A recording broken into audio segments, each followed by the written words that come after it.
안녕하세요. EPDTV의 EPD입니다. 금일 암호화폐 관련된 뉴스를 안내해 드리도록 하겠습니다. 아마존, 블록체인 관련 특허 취득. 암호화폐 미디어 코인 텔레그래프에 따르면 세계 최대 전자상거래 업체 아마존이 미국 특허청 USPTO4에 출원한 두 개의 특허가 13일 현지 시간으로 공개됐다. 아마존이 취득한 해당 특허는 디지털 서명 보호, 분산식 데이터 저장소 개선 등 블록체인과 연관된 것으로 나타났다.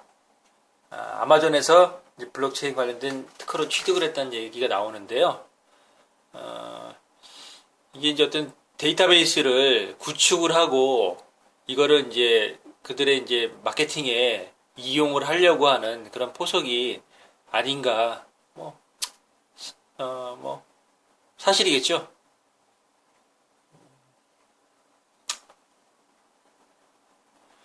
태국 민주당 현지 최초 블록체인 기반 선거 시스템 이용. 암호화폐 미디어 비트코인 매거진에 따르면은 태국 민주당이 지난 1일부터 9일까지 실시된 예비선거에서 현지 최초로 블록체인 기반 선거 시스템을 이용해 당대표를 선출한 것으로 나타났다. 이번 선거를 통해 전 태국 총리인 아파시트 외차치와와 약 12만 편 중 67,505표를 득표해 당대표를 선출했다. 물론 이게 당내 선거로 이렇게 진행을 하고 있는데, 이 태국이, 동남아시아의 이제 주요 4개국으로 제가 이렇게 지난 방송에서 언급을 했지만은, 블록체인, 암호화폐 관련된 어떤 이제 시스템을 전방위적으로 구축해 나가고 있는 것을 이렇게 보이고 있고요. 이게 이제 그 선거 같은 경우에, 당내 선거를 기반으로 해서 이제 국회의원 선거라든지 대통령 선거라든지 이런 게 앞으로 이제 확대해 나가는데 이 블록체인 기반으로 진행하는 국가와 어떤 정당이라든지 어떤 기업이라든지 이게 점점 확대된다는 반증이 아닌가 그렇게 보고 있습니다. 태국의 움직임이 굉장히 발빠르게 움직이고 있는 게 확인이 되고 있습니다. 블록미디어의 뉴스에 따르면은 경찰, 법학자, 암호화폐 거래소, 금융기관에 준하는 수사 필요하다. 2018년 11월 30일 화요일 국회도서관 대강당에서 사이버 안전 학술 세미나가 진행이 됐는데 여기서 암호화폐 범죄와 관련된 논의가 경찰청과 법학자, 형사정책연구원, 정부 관계자가 참여하여 암호화폐 범죄에 대응하기 위한 방안에 대해서 논의를 했다. 이슈로는 해킹, 자금 세탁 등의 거래소가 상당한 부분을 차지하고 있다는 주장이다. 탈중화를 외치는 블록체인 생태계에서 거래소가 중앙관리기관이 되었다면서 거래소가 은행이 가진 정도의 책임을 져야 한다고 주장을 했다. 예방적 차원에서 예금자 보호를 위한 예금자보호법, 선물거래나 시세조정에 대해서 자본시장법을, 개인정보 보호와 관련해서는 강력한 법제가 필요하다고 주장을 했다.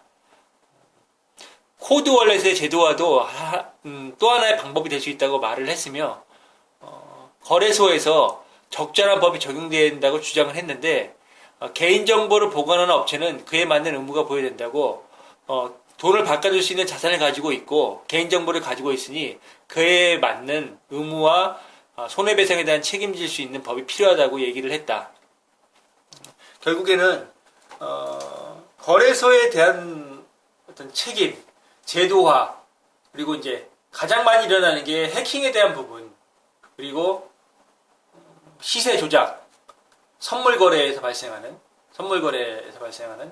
또한 이제 코인 거래에서도 이제 시세 조정 행위가 거래소 차원에서 진행을 하고 이런 부분들은 증권업법에서 증권 관련된 부분이 적용되는 자본시장법의 규제를 받을 필요가 있고 개인정보 보호 관련된 거는 개인정보법에 관련돼서 보장을 받아야 될 거고 예금자 보호 이게 코인을 투자하는 투자자들 입장에서는 은행에서 금융권에서 2금융권에서 진행되는 예금자 보호법에 의한 투자자 보호에 관련된 법률이 제정이 돼야 된다는 강력한 촉구가 국회 차원에서 이제 학술 세미나가 진행이 됐는데 여기에 참여하고 있는 사람들이 결국에는 해당 입법에 대한 거는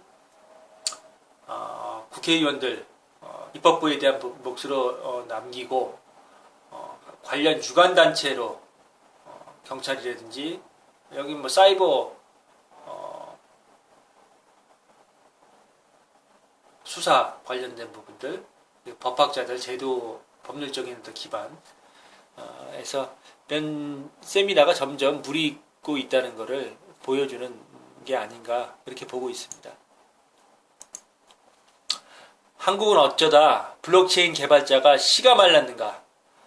이 프로젝트가 우후죽순처럼 생기고 있지만은 이를 구현할 개발자가 턱없이 부족해 업계가 굉장히 어려움을 토로하고 있다고 얘기를 하는데요.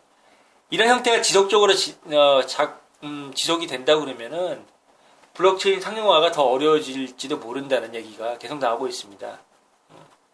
대다수 전문가들은 솔리디티와 하이퍼레저 컴포저 기술을 활용할 수 있는 개발자가 부족을 한다고 이야기를 하는데, 솔리디티는 프로그램 개발 언어라고 하며 하이퍼레저 컴포저는 프로젝트를 손쉽게 구현할 수 있는 오픈소스, 평가가 분분하지만 최근에는 메인넷 개발 능력도 주목받는 추세이다. 솔리디티는 만든 지 채 5년이 안 됐지만은 안 됐고, 하이퍼레저 컴포저는 2년에 불과하고 기술을 습득하고 학습하기에는 충분하지 않은 시간이고 개발자가 양성되기 어려운 구조라서 기술자 부족이 가장 큰 이유라고 한다. 그나마 몇 명 되지 않는 개발자는 자신의 기술을 기반으로 프로젝트를 잘 경영자가 되는 경우가 많다. 그렇죠.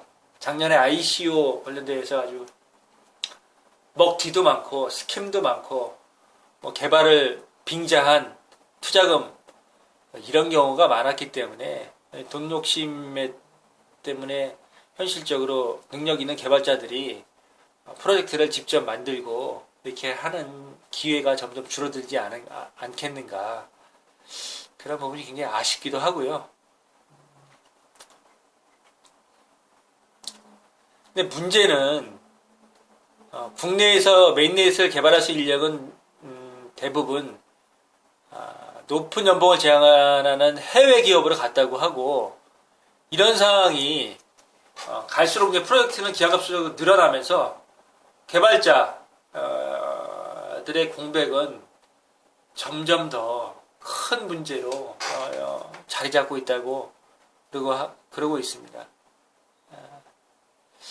근데 이제 문제는 실제 사용에 대한 블록체인의 실제 사용에 대한 어떤 이런 부분이 시간이 걸리고 가시화된 부분들이 없기 때문에 시장에서 신뢰도가 굉장히 떨어져서 시장에 대한 침체를 장기화간다는 빈곤의 악순환을 겪는다는 그런 부분이 있습니다. 중국정보통신기술연구원 산하 클라우드 컴퓨팅 및 빅데이터 연구소는 현재까지 진행된 블록체인 프로젝트 중에서 8%만이 살아남았으며 평균 수명은 15개월에 불과하는 연구 결과를 발표한 바 있기 때문에 이 분야에서 성공한다는 게 어느 분야도 마찬가지지만 굉장히 어렵다는 부분이고, 현실적으로 굉장히 우리나라 정부에서 블록체인 암호화폐 관련된 신규 기업 창업 지원, ICO 제재 이런 부분이 같이 연계가 돼서 점점 뒤처지는 그런 길을 가고 있지 않은가 지금 심히 걱정이 되고 있습니다. 주식시장 하락이 암호화폐는 호재, 다우존스 지수가 만선까지 떨어지고 비트코인은 오를 것이다. 주장이 좀 나오고 있습니다. 암호화폐 투자자 맥스키즈의 말을 이용해서 주식시장의 폭락이 비트코인 가격 상승을 가져온다고 얘기를 했는데, 맥스키즈 이 사람은 트위터에 2008년 금융위기 이후 10년이 지났지만은 중앙은행의 양적 완화 정책이 아무리 효과가 없었다면서 다우지수는 떨어지고 비트코인은 오를 것이라고 주장을 했다. 그랬으면 좋겠습니다. 근데 이제 비트코인 리스트라는 이 사람 개인적인 어떤 포지셔닝이 있기 때문에 뭐 낙관적인 전망을 얘기하는 거에도 불구하고 현재 시장 상황이 굉장히 좀 횡보가 좀 오래돼 있고 하락 행보가 오래돼 있고 기관 투자자들의 진입이 가격 상승에 동력이 될 거라고 분석을 했는데 이건 누구나 기대를 하고 있는 부분이 예측이라는 부분이라고 하기보다는 기대를 하고 있는 부분인데 좀 더 시간이 걸려야 될 것 같고 이 매체에서는 지난주 유럽의 핀테크 행사에서 참여한 팀 드레이퍼 이 사람도 비트코이니스트인데 2023년까지 비트코인이 25만 달러에 이를 것이라는 주장을 한 것을 언급하기도 했는데 25만 달러 그러면은 우리 돈으로 약 한 3억 가까이 되겠죠? 3억 가까이 되는 부분인데 앞으로 5년 남았다고 그러는데 글쎄요. 그렇게 되길 간절히 희망하고 가능하다고 보고 힘을 내야 될 것 같습니다.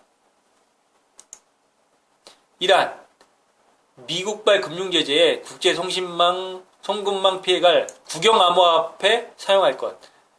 제가 어제 뉴스에서도 말씀을 드렸지만은 미국이 그 대이란 금융제재로 이란의 중앙은행의 역할을 못하게 하는 그런 작업을 현재 진행을 하고 있고 그 부분이 이제 전 세계의 금융 시스템이 이란과 연계되는 것을 전부 다 차단하는 걸로 나와 있으면서 이란의 인구가 적지 않은 인구거든요. 8,100만 정도 된다고 하는데 자국에 있는 그 이란 시민들하고 해외에 나가 있는 비즈니스 하시는 분들이나 학생들 뭐 기타 이제 관련된 사람들이 결국에는 본국에 송수금을 할 수 있는 어떤 그런 시스템 자체가 막혀 있다는 얘기거든요. 그거에 대한 대안은 결국에는 암호화폐가 될 수밖에 없지 않겠는가를 어제 제가 방송에서도 기사를 인용해서 말씀을 드린 부분인데 예, 이란에서도 자체적으로 이 부분 어떻게 그대로 얘기했죠? 국제 송금망 스위프트 역할을 없앨 것이라면서 암호화폐 개발이 단순히 미국의 제재를 피하는 것 이상의 의미를 담고 있다. 이란 자국 화폐 연동 암호화폐가 이 부분은 굉장히 의미심장하다고 볼 수가 있고요. 다만 이 암호화폐가 이란 자국 니아라고 연동되는 암호화폐가 독립적인 의미를 가지려면은 전 세계의 나라들이 이란 국영 암호화폐를 인정해야 될 것으로 보인다. 니아라 가치가 달러 대비로 정해지기 때문이다. 이것도 전부 다 달러하고 같이 연계가 되어 있다는 얘기거든요. 환율에 대한 부분이 세계의 기축통화가 달러화이기 때문에 달러화 기준으로 환율 책정을 하고 뭐 우리나라 뭐 원화든지 뭐 엔화로 위안화로 할 수도 있겠지만 그걸 인정을 안 한다는 얘기거든요. 양적 완화가 지속이 돼서 유동성이 달러화가 화폐가 무슨 뭐 휴지 조각인 것처럼 계속 내와 뭐 십수년 동안을 계속 찍어내왔는데도 불구하고 각국의 자국 통화에 대한 환율에 대한 기준과는 달러가 적었을 때나 달러가 많아졌을 때나 동일하게 달러와 대비로 환율이 구성이 된다는 얘기이기 때문에 이게 굉장히 어렵습니다. 그 대신 이란의 이러한 자국 통화하고 연동된 암호화폐를 개발한다는 게 제가 지난 방송에도 말씀드렸지만은 각국의 주요국들의 자국 통화의 대체 수단 그리고 환율에 대한 방어 그리고 원활한 송수금에 대한 그런 시스템 구축 때문에 자국 화폐 연동 스테이블 코인이 점점 나올 거고 이 부분이 물론 암호화폐 탈중앙화에 대한 부분이 역행이 될 수가 있다고 하지만은 결국에는 이 흐름은 크게 벗어날 수는 없다고 저는 보고 있고요. 거기에는 미 연준 원에서 진행하고 있는 달러화에 대한 양적 완화에 대한 정책의 변경, 그리고 달러화 연동이 되는 스테이블 코인의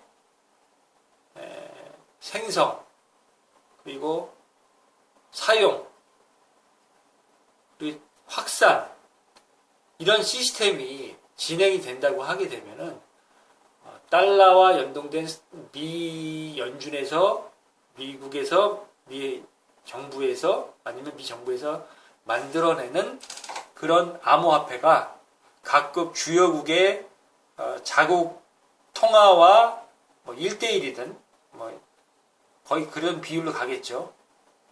환율의 평가가 이루어지면서 거래되는 시간이 오지 않을까, 그런 생각을 하고 있습니다. 그런 예측을 하고 있는 거죠. 충분히 가능하다고 보고 있고요. 이런 흐름이 점점 지속되고 있으니까 관심 있게 보셔야 될 것 같습니다.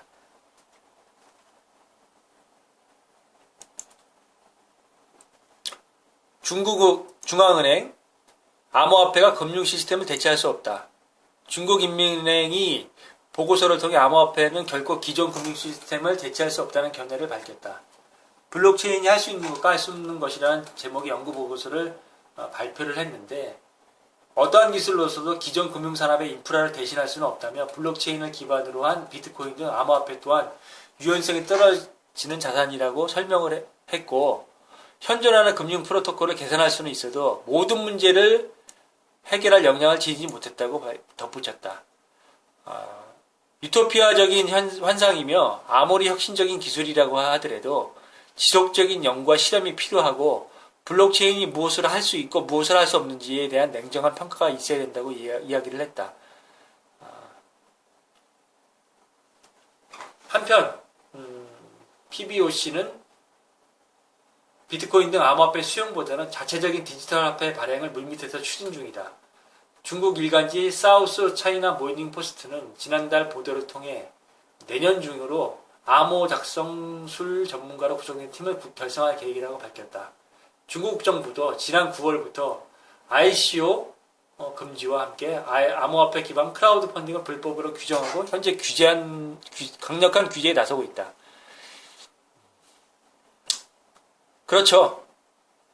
당장에 이제 기존의 금융 시스템을 대체할 수 있는 거는 어렵다고 보고 있다고 저도 그렇게 보고 있는데, 시간이 필요하다는 얘기인데, 그럼 그 시간이 오기 전까지 무엇을 할까요? 각국의 정부들은. 제가 지난 방송에서도 계속 말씀을 드리고 자꾸 언급하는 부분이고, 제가 갖고 있는 어떤 신념적인 부분이지만은, 결국에는 각국의 정부들은 이거를 암호화폐를 탈중화가 되는 걸 원치 않고, 자국의 정부나 어떤 금융권의 통제를 할 수 있는 그런 시스템을 구축을 하기를 원하고, 거기에 따라서 제도권화, 아까 거래소에 대한 얘기도 나왔고, 우리나라 경찰하고 법학자 국회에서 세미나를 했다는 부분, 법률적인 제도화, 거래소에 대한 여러 가지 문제들, 해킹이라든지 자전거래라든지 거기서 수반되는 여러 가지 문제점들을 해결할 수 있는 부분들, 그리고 이런 기존의 어떤 금융 시스템에 대한 거를 완벽하게 대체할 수 있는 되는 시간이 필요하고, 대체하기 이전에 사전에 밑작업을 진행을 한다는 얘기거든요. 그래서 항상 얘기해왔자면 비트코인 자체는 이제 달러와 같은 기축통화, 이제 금 태환 같은 그런 측면으로 상징적인 의미로 일정 수준 이상의 가격이 된다 그러면 1억이든 2억이든 그들에게 어떤 대체 가능한 자산의 일부로 금액을 이제 거의 이제 확정을 해놓고, 거기에 따라 이제 각국의 통화별로, 자국 통화별로 스테이블 암호화폐를 개발을 해놨고 발행을 하고 유통을 통해서 이 시장 자체를 중앙정부, 탈중화가 안 된 중앙화를 통해서 어떤 큰 시스템을 아우르겠다는 그런 측면이 아닌가 그렇게 보고 있고요. 아마 이 중국이나 이쪽에서도 계속 사전 작업을 물밑에서 진행을 한다고 그러잖아요. 지금 여기서도 자체적인 디지털 화폐 발행을 물밑에서 추진 중이다. 내년 중으로 암호 작성술 전문가로 구성팀을 결성할 것이라고 밝혔다. 중국인민은행. 이게 뭐 달러화, 중국의 위안화, 유로화, 일본의 엔화 이런 주요 통화들이 자국 통화와 연계된 디지털 화폐를 만드는 날이 아마 암호화폐 시장에 큰 변곡점이 될 거라고 제가 지속적으로 강조하고 있는 부분인데 이 부분에 대해서 점점 실체가 드러나고 있지 않겠는가 그렇게 보고 있습니다. 금일 암호화폐 관련된 뉴스는 이것으로 마치도록 하겠습니다. 제 방송이 여러분들의 암호화폐 투자에 조금이라도 도움되는 부분이 있다고 판단되신다 그러면은 구독과 좋아요 그리고 공유 부탁드리도록 하겠습니다. 예, 감사합니다.